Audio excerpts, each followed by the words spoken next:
like I come from a family where my parents split when I was like 5, and Same. my dad went in and took like the power couple route. He remarried to a woman that worked for Forever Prisons with him. They went and bought a bunch of property together. They're doing fucking amazing together. My mom, she went and remarried like a more like conservative, like very like redneck guy, and he just did everything. Now he has like a trucking company and stuff.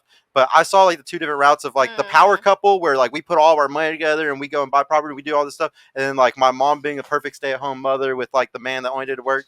And the thing is, this way is just very rare. You can do the power couple I feel like thing, I could do both, but it's super rare. I'll explain to you why it's super rare. Because usually when a woman works, usually when a woman starts having certain amount of income and stuff like that, y'all want certain things. Like, and the thing is, your money is your money. It's not, and a guy, when he makes money, it's for the family. So we're two completely different types of people when it comes to making money. And the energy that you put off whenever you're having to go to work every day and you're talking to a boss, you're having to compete with coworkers for raises and stuff like that, that competitive environment makes it to where you come home and that you unleash it on your man. And that's what ruins those relationships. Now, if you could be a perfect feminine woman while also having a high paying career, fucking great. But that is extremely rare. There was a girl that went on Fresh and Fit like months ago, and she was like multiple like million. She was a millionaire. She had a husband that was also a millionaire. She had like nice chains on and stuff, and she said, she was like, I have my man not because of my like, not because I was on the front page of Forbes, not because I was fucking on the front page of these cooking magazines or anything. It's because I wake up at 6 a.m. when he gets home and I make him his breakfast, and like I have his shake ready and I take care of the kids fully, and I have everything, and on top of being a millionaire woman. You know, it's not, it has nothing like what, that's what held her man down. It wasn't her making the millions. Yep. You got to understand that, like, I agree. it's actually very, it's actually, the thing is, a lot of women will say it's intimidation, and it's not intimidation, it's emasculation. And it's the 1% that caused this. The 1% devalued the dollar so much that most men don't make money like women do. Women out earn men in major cities. Women are graduating at a higher rate from college right now. Women are taking over and starting to make way more money than the average man. So when that happens, then we have this hypergamy issue where there's only a few guys that y'all want. That's why Tinder studies show that all the girls are fucking the same guys and stuff. When you and it's because y'all want somebody better than you, and there's not that many of them anymore. I really just don't fit into that statistic, though. Well, there's That's always why I have there's such always a hard time agreeing with that shit. There's always the exception to the rule. But I will say, if you get into a serious relationship and you try to do like the he makes half of me, we're gonna split rent and stuff like that, see how long it lasts. I talk to women every day on the split rent because unless we married or we getting married, because I don't feel like you should live with nobody until y'all are more than just boyfriend and girlfriend. Living together ruins the relationship. That's actually a really good topic. Actually, I want to go into that because you're really, I like your advice on this one. So yeah, what do y'all think, or when do y'all think that you should move in together? Go ahead. Shit. I think that you should know each other first. Get to know each other first. Get to know each other's vibes first, because you don't want to move in with a motherfucker and then he like, shit, I can chill now. Like, most motherfuckers get complacent. And I think that, so the work ethic, you have to see the work ethic, what they do, how they move, right? Go visit on the weekends, right? Before y'all move in together, go learn this person, right? And then when you learn this person, then you can bring those superpowers together and be great.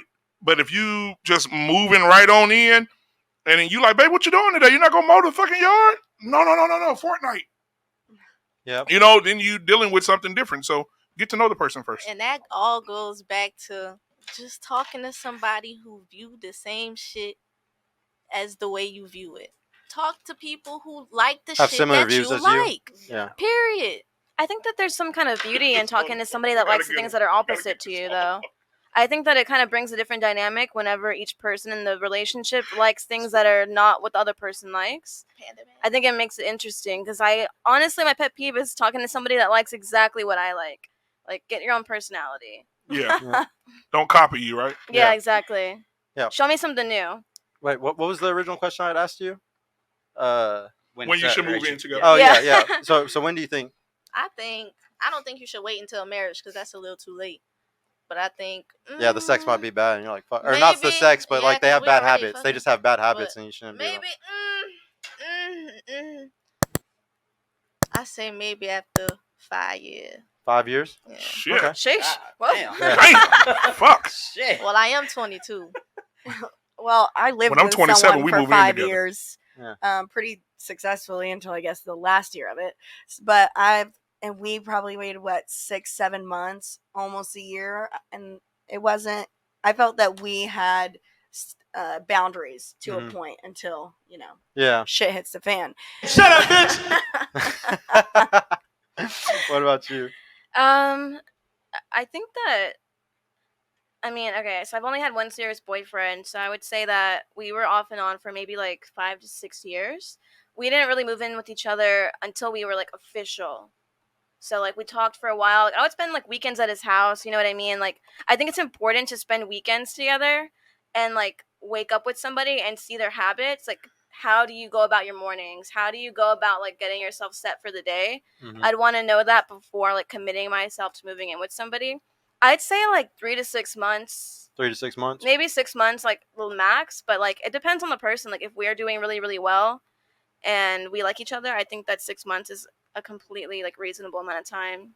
I think you just know it or you don't. Yeah, I don't think it takes Yeah, that long. I was about to figure it say out. Or that you it's all don't. about the vibe. For Oh, so real. like Yeah. that's a good thing to talk about. So I like to bring up, there's like you can feel a spark with somebody. You can have what are those? What's the other word? Infatuation. Well, no. There's spark. There's fuck. I can't think of the C word. Like whenever you're getting to know somebody and like you're finding out like the things that you have similar. It starts with a C. I can't think of the fucking Connection. word. Compatibility. No, compatibility. Okay, you got compatibility. You have chemistry, and you have a spark. Yeah. Now, can y'all define like the difference between those things? Like, can you tell the difference between a guy you're compatible with, a guy you have chemistry with, and a guy that you have 100%. that spark with? Can you tell? Or do you feel like it's all kind of the same? I feel like I could tell. You can tell. Mhm. What about you? Can you tell the difference? Yeah, I think I can. You can discern it. 100%. I don't think anybody can. I think I can. So Yeah. there's a cycle that like shout out to Stefan Speaks. He likes to talk about this thing that a lot of women are on after like their first guy that they fall in love with. And the first guy that they fall in love with, usually when a girl falls in love for the first time, you fall deeply in love. It's like a guy that you give everything to, like your full devotion. And usually that man is too young. He's not ready for that kind of love. Yeah. And they mess it up. They break up, whatever happens, and y'all lose it. And usually when you lose it, you're hurt so bad for most women, unless they're very good at tackling their traumas. Usually you're so hurt by it, you will only date people from then on that you have the leverage with. Whether it's financial, whether it's sexually, whether it's socially, you want to have the leverage in the relationship. Yeah. And women will do this traumatic cycle for years and years and years, and you'll confuse compatibility and sparks and chemistry, thinking this is always right, but really it's about the connection. I call it a connection, and you're gonna have one guy that you have. There's a connection you only have once or twice in your life. I believe like the first guy and then like if you ever get over your traumas, there will be a second guy that you'll have a connection with. But that is something that is way different from those other three things, and we need to learn to discern between them. And it's very hard to find. I think it's something that's very rare, and you're only going to see it once or twice in your life. But you need to get over the trauma. If y'all need to go to therapy or anything like that, that's how you get over those traumas. But you need to be able to, whatever guy you meet, give him that full devotion that you gave the first guy.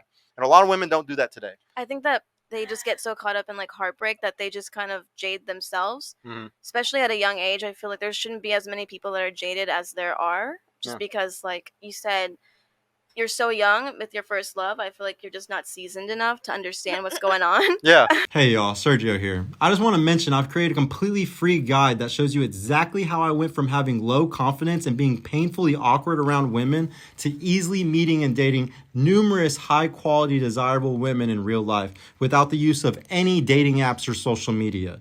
So if you're struggling to get out there, if you have approach anxiety or don't know what to say or how to interact with women to make them want you and are sick of using dating apps with low value girls that hundreds of other guys have been chatting with, click the link in the description below to grab your free guide right now. And if you want private mentorship with me personally to help guide you every step of the way in this process, check out my mentorship program in the description too.